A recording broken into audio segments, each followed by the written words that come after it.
Now,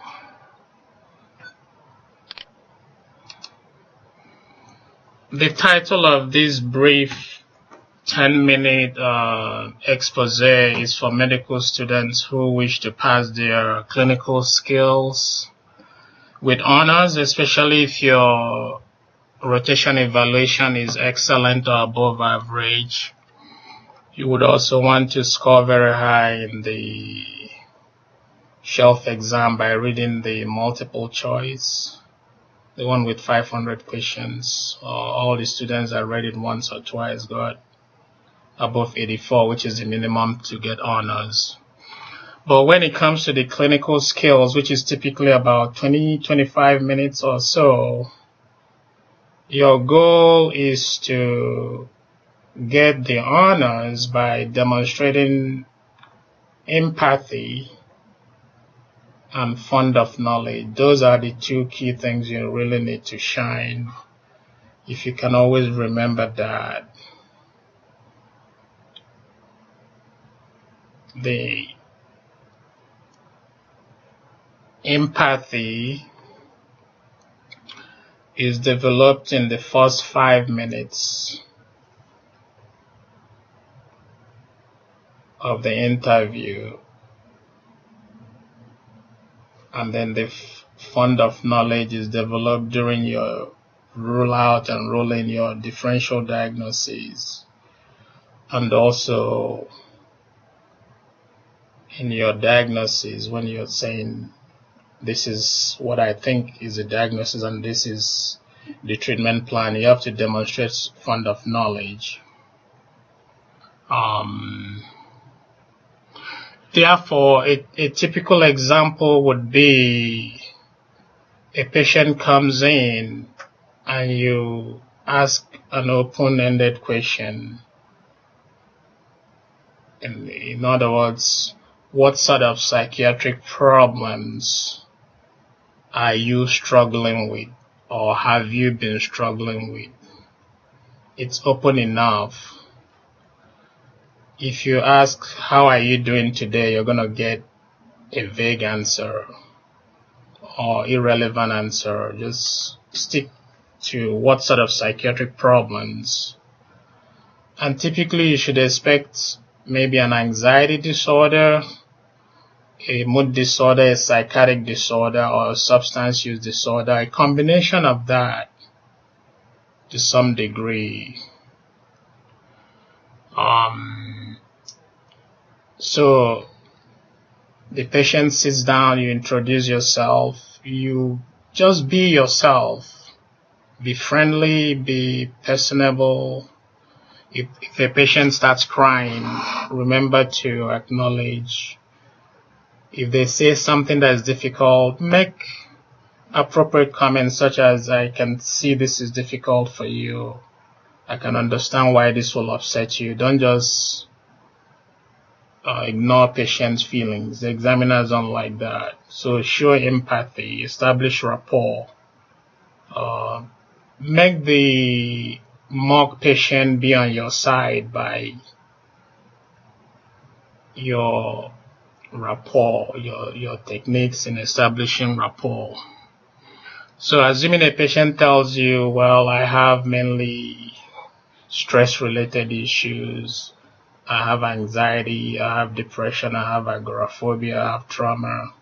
Sometimes it's hard to choose which one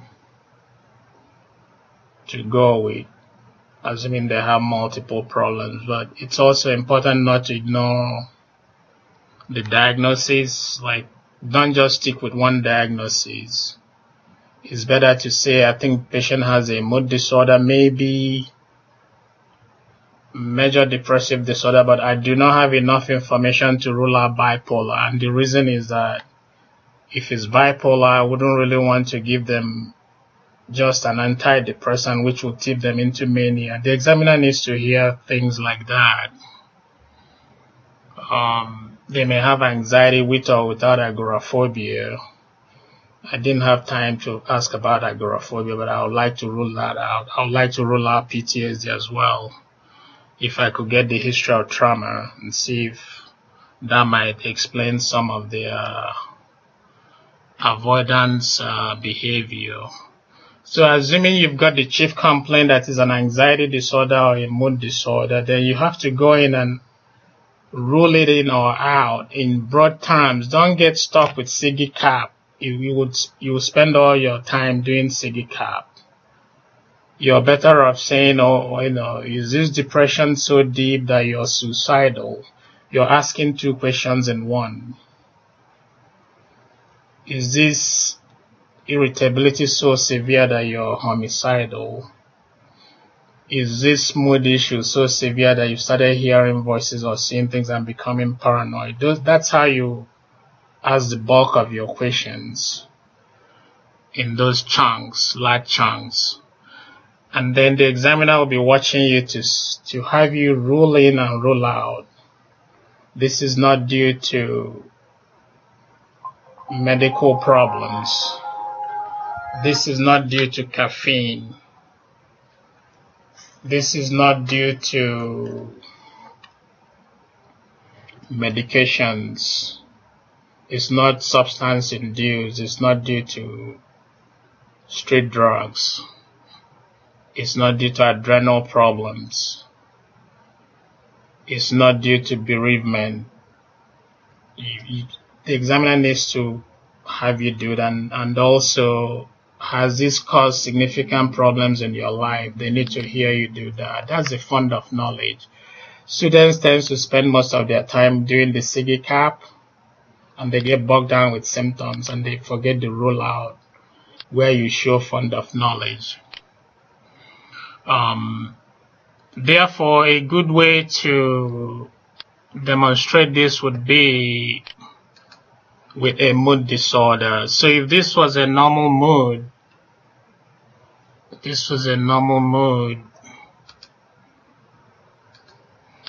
if this straight line was a normal mood, and you ask the patient, have you had in the past, even if it was 10 years ago, a 1-week period where your mood was excessively high and manicky with severe impulsive behavior, and it's for 1 week, and you could also get 2 weeks of depression with or without suicidal feelings, that would be bipolar 1. And then you demonstrate to the examiner that you know the difference between the bipolar 1 and bipolar 2 by asking about consequences. In hypomania, the consequences are mild, whereas in mania it's severe. Other than that, they are typically the same. The depression is the same as 2 weeks. This mild mood change is usually for 4 days. And that would be bipolar 2. And then you may ask about mild elevation of mood with mild depression, which would be cyclothymia. And then dysthymia is low-grade depression for 2 years. Dysthymia.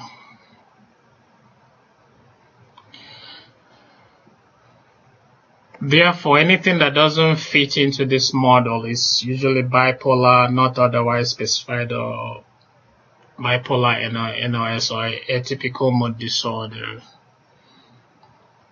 Or if the mood is related to an event, a specific event, such as financial stress or health issues, and is an adjustment disorder with depressed mood, there has to be that temporal relationship to an event, usually within 2 months or so.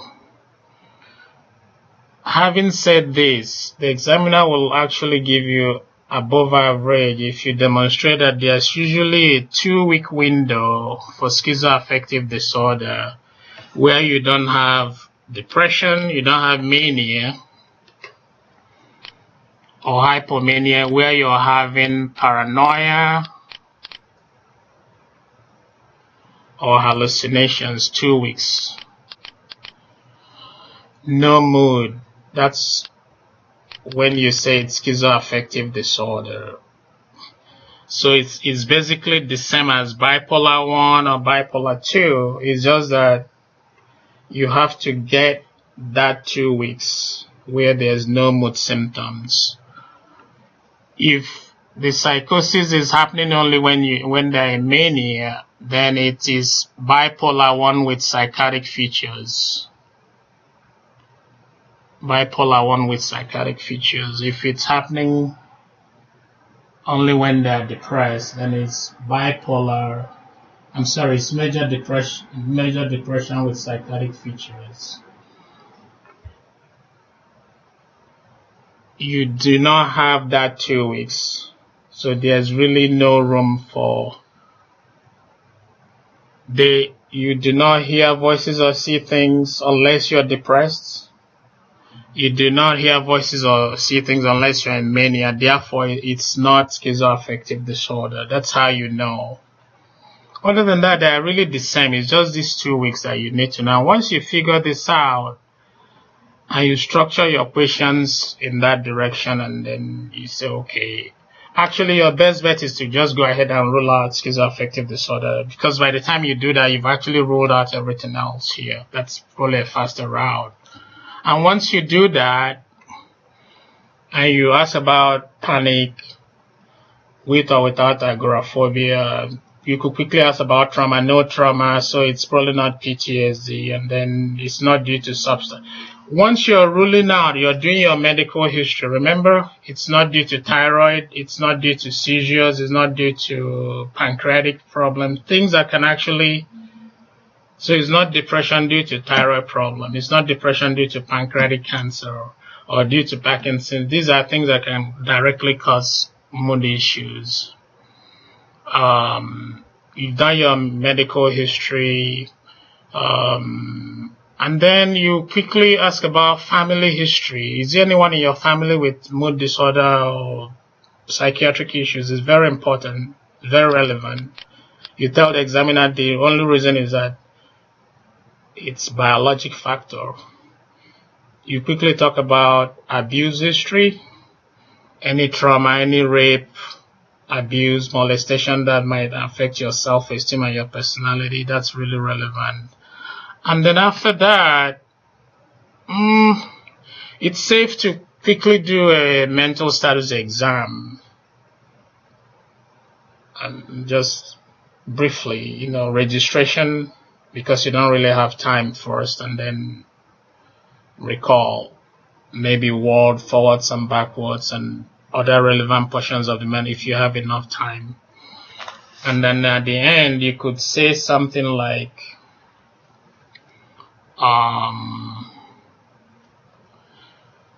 if this was a patient, say, well, from what you've told me so far, I can tell that you have a primary mood disorder, possibly a primary anxiety disorder, possibly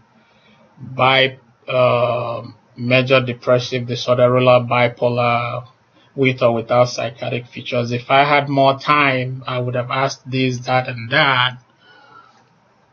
It's clear to me that you have panic with agoraphobia because you have the panic, and it's worse when you're in places or situations where it's hard for you to escape, or if you have to stay, you're really uncomfortable.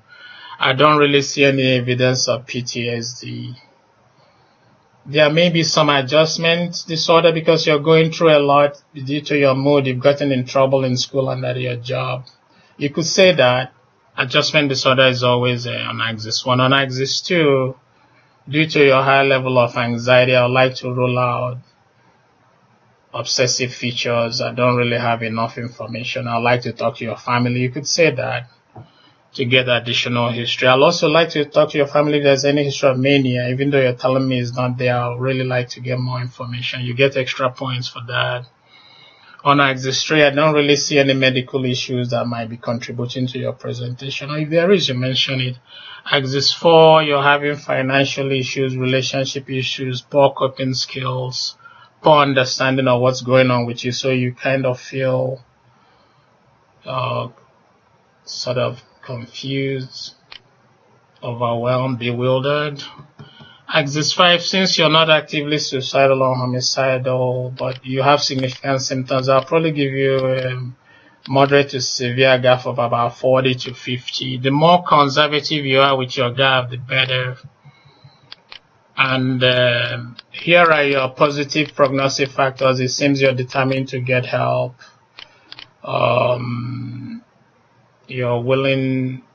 You're able to discuss your problems intelligently, and you seem to have some family support. The only concern I have is that if you keep smoking pot, that might actually make your mood worse. That's how you do prognosis, the good things and the bad things, and that gets you a few extra points. In terms of my treatment plan, please be mindful of this. Your treatment plan should consist of 5 headings. You simply say that, number 1, I'll do a safety check.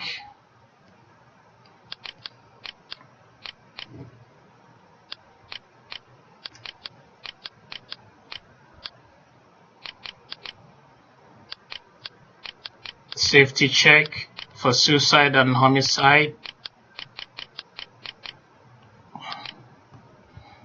Remember, safety check involves a truck driver that drinks is a safety issue, an air traffic controller that is also drinking.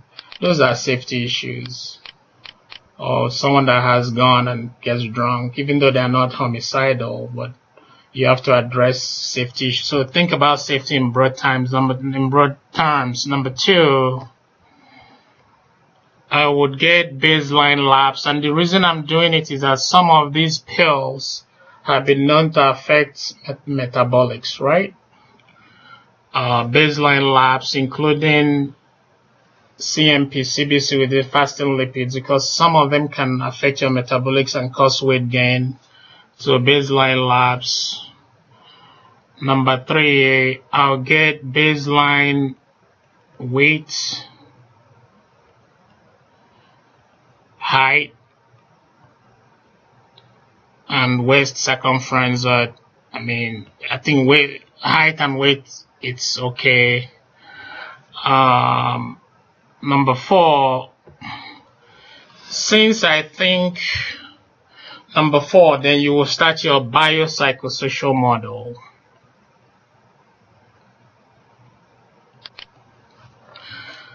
And the mistake students make is often they will start with the biologic treatment and they get really, really derailed and lose so many points. I will encourage you to do the psychosocial first, and because you're going to spend more time on the biologic treatment. So social treatment, I would encourage more social support through your friends, the church, a counselor to deal with the issues. Psychological, I would encourage engage in weekly counseling to address your tendency to catastrophize. You can mention defense mechanism. That gets you a few extra points. And also improve on your coping skills and self-esteem due to the damage you suffered growing up due to the abuse. So make sure you mention psychological factors. Does the patient catastrophize? Avoid. Find out what defense mechanisms you can defend your presentation, and then just get that out of the way. And then for biologic factors, I would suggest you start out by saying, I'll encourage, when you feel a little better, more exercise, diet, good diet, that helps with your mood. I will also consider a mood stabilizer. Since I think you might have bipolar, I would like to start with an antipsychotic mood stabilizer that is less likely to cause weight gain for you. Since your self-esteem is low now and you're concerned about weight gain, I would try to choose one of them that is less likely to cause weight gain for you and also help you sleep. The examiner knows that you're thinking. This patient has told you they can't sleep. You could already tell they're overweight, and you're making a choice of killing 3 birds with 1 stone. You would automatically get points for that. So that a good example would be, I would have started you on Zyprexa or Seroquel. However, the concern I have with those 2 is that they might end up putting more weight on you. I'll rather go with maybe Latuda or Abilify or Geodan that's less likely to cause weight gain, and figure out what to do about your sleep. Since that's an issue, I would stay away from just giving you an SSR, because that can switch you into mania. You gain huge points from that. The other reason, assuming it's an antidepressant issue and you're choosing, you could say stuff like, maybe I would choose Wellbutrin, which is less likely to cause sexual side effects and weight gain for you, but it's not as effective